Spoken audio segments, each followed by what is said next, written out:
Սարգսյան, դեկտեմբերի վերջից սկսված ցույցերը Իրանում տեսնում ենք, որ ավելի մեծ լայն ընդգրկում են ունենում ու տեսնում ենք արդեն ինտերնետի անջատման պայմաններում անգամ ինֆորմացիա է գալիս Իրանից, որ արդեն կան հազարավոր ձերբակալվածներ, զոհերի մասին է խոսվում, մեծաքանակ եւ այսպես շարունակ։ Զուգահեռ տեսնում ենք նաեւ Ամերիկայի Միացյալ Նահանգների, Իսրայելի արձագանքը, Միացյալ Նահանգներից հատկապես Թրամփը ամենօրյա ռեժիմով մի քանի անգամ անդրադառնում է, ասում է, որ միջամտելու է, նախ ինչ սպասել, այս արդյոք Միացյալ Նահանգները եւ կամ Իսրայելը որևէ կերպ կմիջամտեն, որովհետեւ մամուլում նաեւ տեղեկություններ են արդեն հայտնվում, որ Միացյալ Նահանգները այնուամենայնիվ կգնա Իրանին հարվածելու ճանապարհով։ Դուք Գուշակելով զբաղվելը միշտ հնարավոր չէ, բայց այն սցենարները, որ կարող են լինել, այո, հարվածի սցենարի հավանականությունը բավականին աճել է, հատկապես երեկվա Թրամփի թվիտից հետո, որ ոչ մի բանակցություններ Իրանի ղեկավարության հետ եւ ցուցարարներ գնացեք ձեր երկիրը ազատեք, մենք էլ կօգնենք մոտավորապես այս լոգիկայի մեջ, այստեղ հարցականը գլխավոր թե այդ միջամտությունը ԱՄՆ-ի կողմից, որ բավականին բարձր հավանականություն ունի, ինչ մասշտաբ է ունենալու, օրինակի համար դա լինելու է ցուցադրական ավելի ինչ որ հարվածներ, թե իրենք հենց թիրախավորելու են երկրի ղեկավարությունը փորձեն ոչնչացնեն, թե ինչ ձևի, ինչ խնդիրներ են լուծելու կամ փորձելու լուծել, դրանից կախված կլինի ուր է շարժվելու Իրանը եւ իրավիճակը Իրանում դրանից հետո այդտեղ էլ տարբեր սցենարներ կան, սցենարներից մեկը, որ ինչ որ ժամանակից ստաբիլիզացիա դեպի կշարժվի իրավիճակը, մյուսը, որ ինչ որ փոփոխություններ կլինեն ղեկավարության մեջ կամ այդ միջամտության պատճառով կամ որովհետև ներքին ինչ որ որոշումներ էլիտաներում կարող են ընդունվել եւ ամենավատը Հայաստանի եւ տարածաշրջանի համար, եթե դա ինչ որ քաղաքացիական պատերազմի նման ինչ որ մի երևույթի նմանվի, դա բնականաբար Հայաստանի շահերի հետ ոչ մի ձևի չի համընկնում ու ես գրեթե երևի ոչ մի հարավային Կովկասի պետության շահերի հետ չի համընկնում։ Այնուամենայնիվ, ինչ նաև հետաքրքրություններ ունի Միացյալ Նահանգները, այսինքն միջամտելու մոտիվը որն է լինելու, իրենց պետք է իշխանության փոփոխություն, թե պրոդեմոկրատական Իրան, այսինքն որն է լինելու իրենց նպատակը, թե որ այդ տնտեսական բարեփոխումները տեղի ունենան եւ ցուցարարների պահանջները լսվեն, կատարվեն, այսպես ասած։ Կարծում եմ, որ ներքին տնտեսականը դժվար ԱՄՆ-ին շատ հետաքրքրի, որովհետև իրենց սանկցիաների հենց պատճառով է մեծ մասամբ այդ իրավիճակին եկել, ոչ միայն դրա, բայց ամենագլխավոր պատճառները։ Դրա համար այո, ղեկավարությունը կամ փոխել կամ այն ղեկավարությունը, որը կա ստիպել անել մի քանի բան, որը ԱՄՆ-ն ուզում է, ասենք միջուկային զենքի հետ կապված կամ տեխնոլոգիաների, բայց կարծում եմ, որ ուզում են, որ նենց իշխանություն լինի, որի հետ ԱՄՆ-ն կարող է էֆեկտիվ համագործակցել, ու ստեղ չեմ կարծում, որ խոսքը հենց անպայման դեմոկրատական, տենց եվրոպական դեմոկրատական պետականության մասին գնում, մենք ունենք օրինակներ, երբ որ ասենք Սաուդյան Արաբիայի նման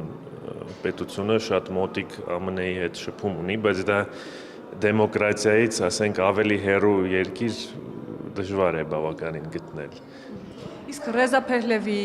հայտարարությունները եւ իշխանության գալը որքանով եք հավանական համարում եւ քանի որ խոսում ենք միջազգային միջամտության մասին, տեսեք, նույն պետություններ կան, որ շահագրգռված չեն Իրանում իշխանափոխությամբ եւ որ ռեժիմ փոխվի, Իրանը դառնա պրոդեմոկրատական եւ այլն, օրինակ նույն Ռուսաստանը, Թուրքիան, այլ միջամտություն նաեւ կտեսնենք այս խաղացողների կողմից։ Չեմ կարծում, որ խոսակցական ինչ-որ մակարդակից, դիպլոմատիկ մակարդակից ավել միջամտություն կլինի։ Ռուսաստանը, ասենք, մի քիչ ինչ-որ զենք ու զինամթերք փորձեց մատակարարել Իրանին, այն վերջի Իսրայելի հետ կարճ պատերազմից հետո, բայց դա այն քանակները չեն ու որակը չի, որը կարող է արագ փոփոխությունների լուրջ ինչ-որ բերել ու չկա տենց հնարավորություն Ռուսաստանի մոտ այսօր։ Եվ նույնն էլ ինձ թվում է Թուրքիան էլ մենք գիտենք, որ սենց պատմություններում, որտեղ մեծ պետություններ կան, ԱՄՆ, իրենք կարող են ինչ-որ դիպլոմատիկ հայտարարություններ անել, բայց ես ճիշտն ասած ոչ մի ակնկալում չունեմ, որ իրանք փորձելու են ռեալ աջակցություն ցուցաբերել։ Իսկ Փերթևի իշխանության հավանական է։ Դա արդեն տենց շատ քաղաքական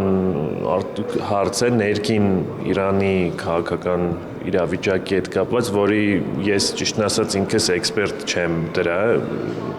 բայց ես ինչքան հասկանում եմ, շատ մարդիկ իրան այդքան էլ լուրջ, օրինակ, չեն համարում, լուրջ ինչ-որ քաղաքական գործիչ, մյուս կողմից, եթե ունենա Ամերիկայի կողմից տենց շատ ուղիղ աջակցություն, դա կարող է ինչ-որ ձևի երևի իրեն օգնել, բայց մենք այդ աջակցությունը ուղիղ չենք տեսել այսօր ամերիկական ադմինիստրացիայի կողմից։ Եվ ամենակարևորը, պարոն Ներսիսյան, այս հնարավոր զարգացումները ու տեղի ունեցողը ինչպես կարող է անդրադառնալ հայ-իրանական հարաբերությունների վրա, հատկապես նկատի ունեմ թրիփի մասով այս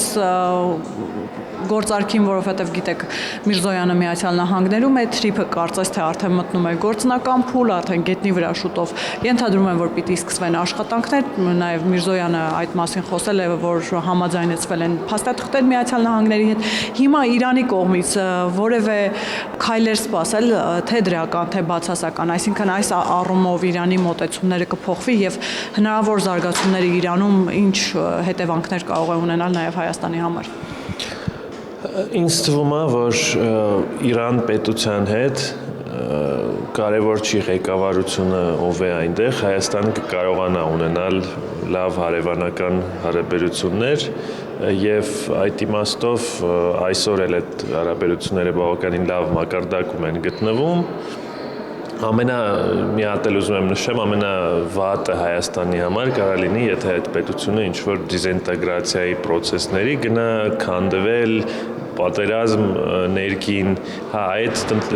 լուրջ մարտահրավեր կլինի։ Մյուս ինձ թվում է մնացած սցենարները իրենք ընդունելի են եւ տենց մեծ դրամատիկ փոփոխությունների չեն բերի, թրիփն էլ ինձ թվում է, եթե երեկվա թրիփի տեքստը Իրանում կարդան ու լուրջ կարդան էլ իրենք կտեսնեն, որ այնտեղ ոչ մի բան չկա, որը այդքան իրանց պետք է մտահոգի։ Համապատասխանում է նրան այն աշխատանքին, որը Հայաստանի կողմից արվել է իրենց բացատրել այս վերջի մի քանի ամսվա մեջ, որ այնտեղ ոչ մի իրանական որևէ երևույթ չկա։ Այսինքն այդ մանիպուլատիվ շահարկումների դաշտը փոքրանում է, ես ճիշտ եմ հասկանում երեկվա այդ պայմանավորվածություններից եւ հրապարակված տեքստից հետ։ Կարծում եմ, որ այո, երբ որ ավելի շատ կոնկրետ տեղեկատվություն կա, դա բնականաբար ավելի քիչ է տեղ թողում տարբեր սպեկուլյացիաների համար։